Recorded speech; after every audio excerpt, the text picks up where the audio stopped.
Over the past 50 years of gaming, we've actually seen loads of movie tie-in games. But something that is kind of a subsect of that style of game that we see periodically is when movies get direct video game sequels or expansions upon the plot in video game form. I've got 7 games I'm going to be talking about in regards to this topic today that bounce off of some of my favorite movies of all time. And it should go without saying, but I want to say it right now anyway, that I will be talking about spoilers for the 7 movies and the games that I'm covering today. So make sure you check the chapters below for those list of games. And if any of those are film franchises you haven't had the chance to experience yet, or games you want to experience for yourself, make sure you skip over that section and come back to this video later once you've actually viewed it. You're watching Rayl Deal Games, and I hope you liked today's video. Let's go ahead and dive right in. We're gonna go in chronological order in terms of the game's release, not the film release, and we're gonna start in 1989, where the film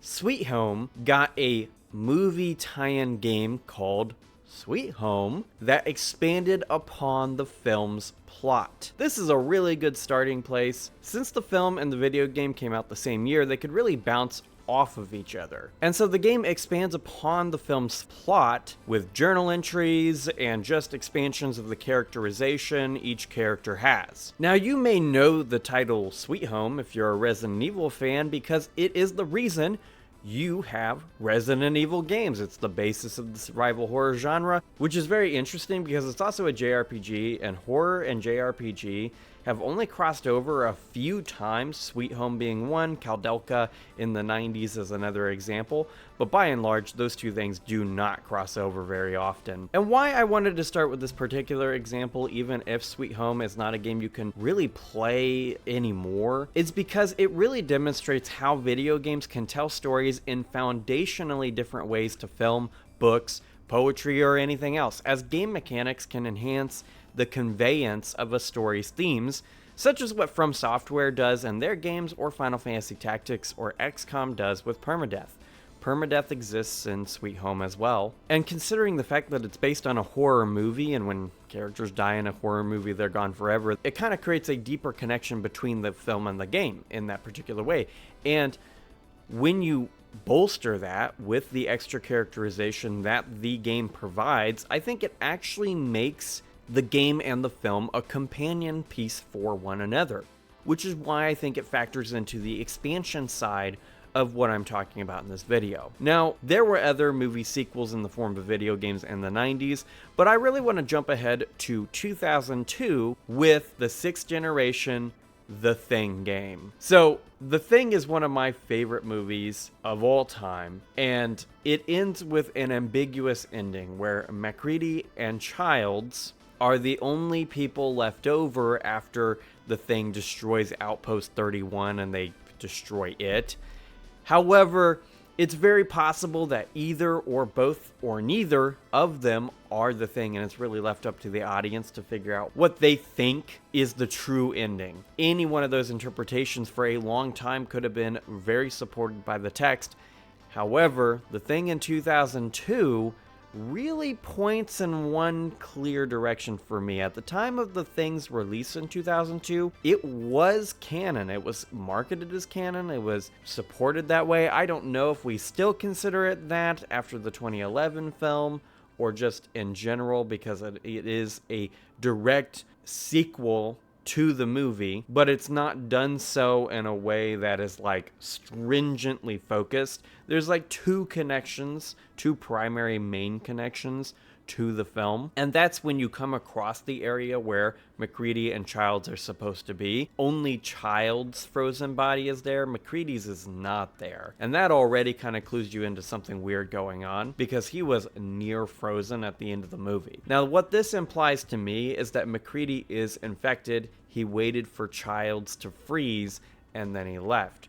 Now, the reason why I think that is because the Thing itself could theoretically take longer to freeze than a normal person, and that means that he could have gotten away as soon as Childs is dead and that flamethrower doesn't matter anymore. Further supporting this is the fact that MacReady saves the player at the end of that game, taking them home, which is exactly what the thing wants. It wants to be exposed to the wide population of the world. So this creates a bit of a problem though, because MacReady helps the player destroy the big thing monster there. And what I think kind of justifies this interpretation of mine is that the MacReady thing is trying to position itself in such a way to ensure it makes it back to the mainland. That big weird monster that's going on there, once that's exposed to the world, that is it for the thing. Nobody's going to trust this thing. However, if MacReady helps take it down and gets taken back to the mainland, he'll be basically let loose free, and even if he isn't, he can get enough of his biomaterial out that it'll spread like wildfire among the planet, and that 72,000 hour time frame that Blair came up with for full infection of the planet could be underway. I mean, the movie tells us that every part of the thing is whole, implying to me that they don't necessarily have a hive mind between separate entities, which I think also helps this interpretation, because it might imply that the MacReady thing wants to be the top offspring or top version of the organism, and it wants itself to propagate. Kind of like how people do this or have done this in the past, where we kill others to take over land and make it part of us, you know, like part of our community. Our community survives, not the other ones, even though we're all people. I think the thing could have its own sort of selfishness like that. This actually makes the thing different than things that it inspired, like the Mini in System Shock 2, which is a hive mind, or the markers in Dead Space,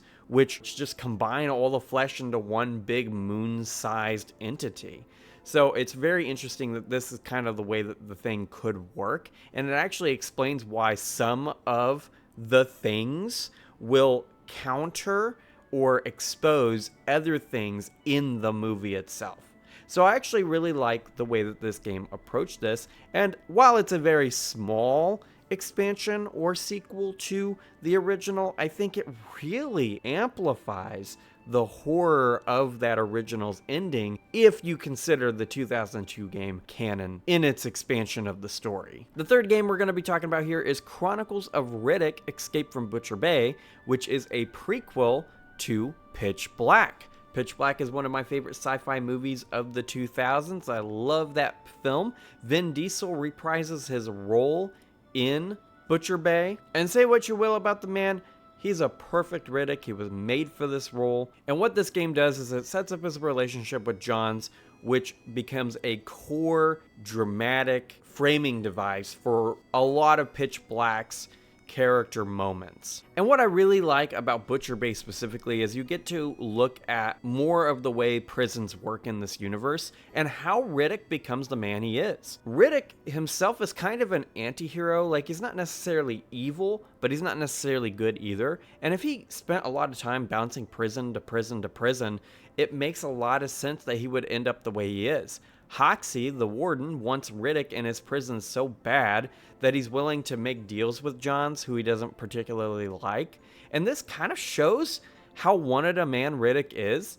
I would guess that this is partly due to his crimes, but also to his status as a Furion, which I think explains why Hoxie would want him so bad, because he could cash him in for a reward, basically. And Butcher Bay just does a lot to add to the character, and I think following up your playthrough or watching the cutscenes of Butcher Bay by watching Pitch Black gives you a better appreciation of Vin Diesel's version of Riddick from the very beginning. And so what we've seen in the video so far is we've seen expansion of lore with Sweet Home. We've seen direct sequel with The Thing, and we've seen prequel with Riddick. But I've got another example of how video games interact and expand and sequelize on movie properties with Scarface: The World Is Yours, which is a rewrite of the ending of Scarface and then a sequelization of it from that point on.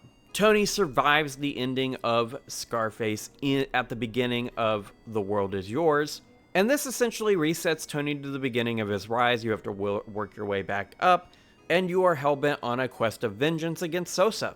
There's a lot of direct quotes from the film that show up in this game, and I think the one problem with The World Is Yours is that it counters the themes of Scarface, the concept of greed and its dangers, and the almost story of Icarus framing to Tony Montana himself. What I like about it is how the situation with the kids Tony spared comes up at the end.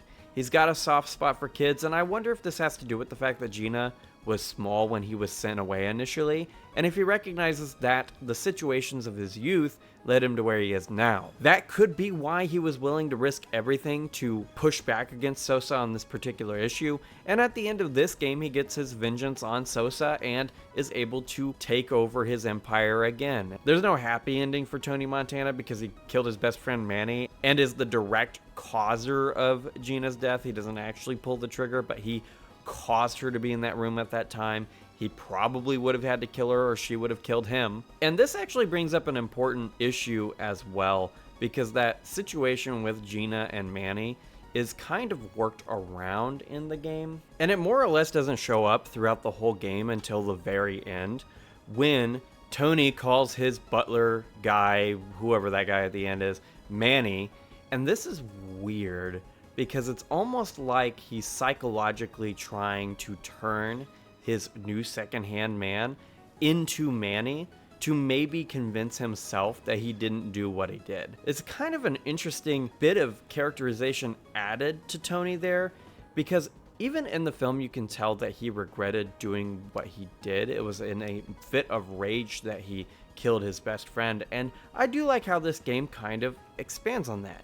Tony uses that line at the end of the game too, "The world is yours, Chico, and everything in it," which is a line that he uses on Manny in the film itself near the beginning of their journey together. The fifth game I want to talk about today is Ghostbusters, the video game from 2009, which is a sequel to the first two Ghostbusters films. It's very faithful to the set design and the characters, as well as all four of the main Ghostbuster characters return.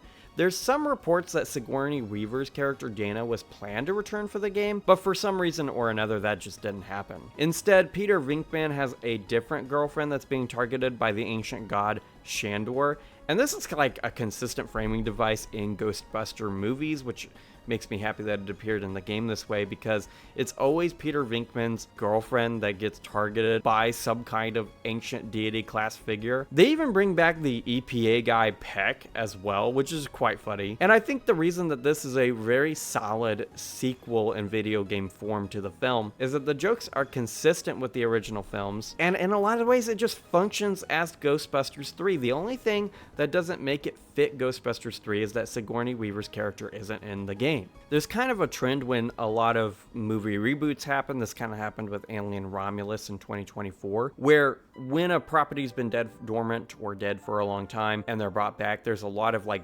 greatest of moments, and Ghostbusters the video game has that going on with Cream Puff Man and a lot of other stuff going on. But I think the video game framing device for the sequelization here actually makes that a little bit better, and it makes it so that these video game sequels to films actually do a good job of revitalizing properties. I mean, we would get more Ghostbuster movies in the 2010s, and I would actually guess that this particular video game is part of the reason why. Which carries me on to the next game, Jurassic Park, the game in 2011. This preceded the Jurassic World line of movies, and it used to be straight up canon, then it became soft canon, and now I don't think it's canon at all with the other expansions of the universe that happened after Jurassic World. It is based on a quest for the dino embryos that Nedry was contracted to steal. That's what the first character you're introduced is trying to do, and then the other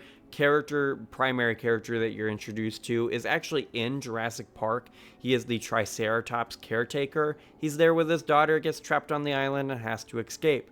And these are like two aspects to the film that I think were really cool to expand upon. With the hurricane smacking into the island, it is entirely believable that there would be other people trapped on there outside of what's shown in the movie that probably either didn't get away at all or got away in a different way, such as how they do in this game on the boat. And what I like about this particular game is that it starts within the narrative of the film. It starts during the hurricane and it ends after the end of the movie, which means you have expansion upon the story of the film itself within the game within the film, but then you also get a sequelization to the film almost. This also shows certain things about how this park is being kind of constructed in the dark, as Engine is so hush-hush about it that the person Dotson hires as backup to Nedry doesn't even know that there's dinosaurs on the island. Early on, you actually come across the Dilophosaurus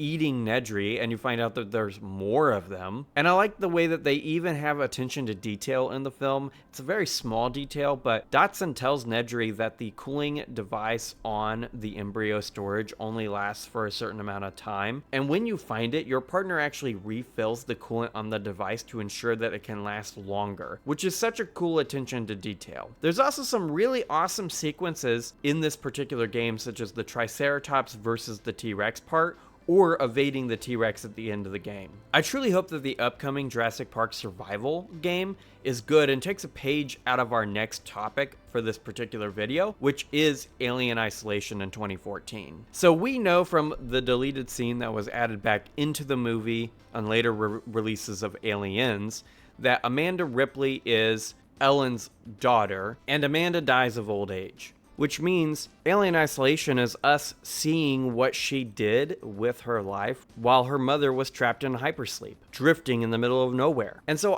Alien Isolation really doesn't have that many cutscenes, and I actually think it benefits the game that way because it's more focused on actually being in that dangerous scenario with the xenomorphs. But there is some expansions upon Alien and Aliens in this particular movie. The Nostromo's flight recorder is found, which we know happens by Weyland-Yutani anyway, because it's something that they bring up in Aliens. And the events in Alien Isolation are likely what caused Weyland-Yutani to be more interested in Ellen Ripley being found. Not that I think they specifically started looking for her, but as soon as she was found, they definitely grabbed her up right away. It's also possible that Amanda escaping the Sevastopol is what led to the androids being modified so that they couldn't harm humans, which we know happens between the two movies because Bishop in the second film is not able to harm people. And in this way, it almost functions like Alien 1.5, connecting the dots between Alien and Aliens, while also being its own unique story and thing. With the sequel in production, we'll have to see if other expansions are made, and if Hope's team works in elements of Ridley Scott's lore expansions during the Prometheus era. I'm really not a fan of those two movies, so I hope it's very limited in the same way that it's very limited in Alien Romulus. But I would like to see more of Amanda Ripley and what happened to her. How did she get out of being stuck floating in space? Because this is truly the best version of a movie getting a video game sequel. All of the games I brought up today do something to expand on the film that they are sequelizing in an interesting way, but Alien Isolation, I think, does it the best without sacrificing or compromising anything from the other two films. In fact, Alien Isolation is considered canon, and that is something that none of these other games can say. The game is 11 years old, and all of these other games after 10 years, I think were pretty much considered either soft canon, like their canonization was being retracted, whereas Alien Isolation has a stronger foothold in the franchise than it has ever had before. And that's why I wanted to end the video on it. Now, these were 7 instances of this happening, but there are plenty of others, such as From Dusk Till Dawn, the Evil Dead game from like 2000. This has happened multiple times, and it's something I'm always happy to see. I actually would love to see more of these come out. And I don't just mean like video game spinoffs like a load of Star Wars games are. I mean actual expansion or sequelization to a movie. That would be awesome, and there's loads of old movies that this could definitely work with that just never had this happen to them yet. But now I want to throw it back to you guys. What do you guys think? What is the best version of a video game sequel to a movie that you've ever seen? Let's discuss in the comments below, and while you're down there, consider smashing that like button, subscribing, and ringing the notification bell. I make new gaming videos every Wednesday and Friday, and you may like my other and future work. Regardless of what you choose to do, hope you have an awesome day, my guys, and I'll see you in the next one.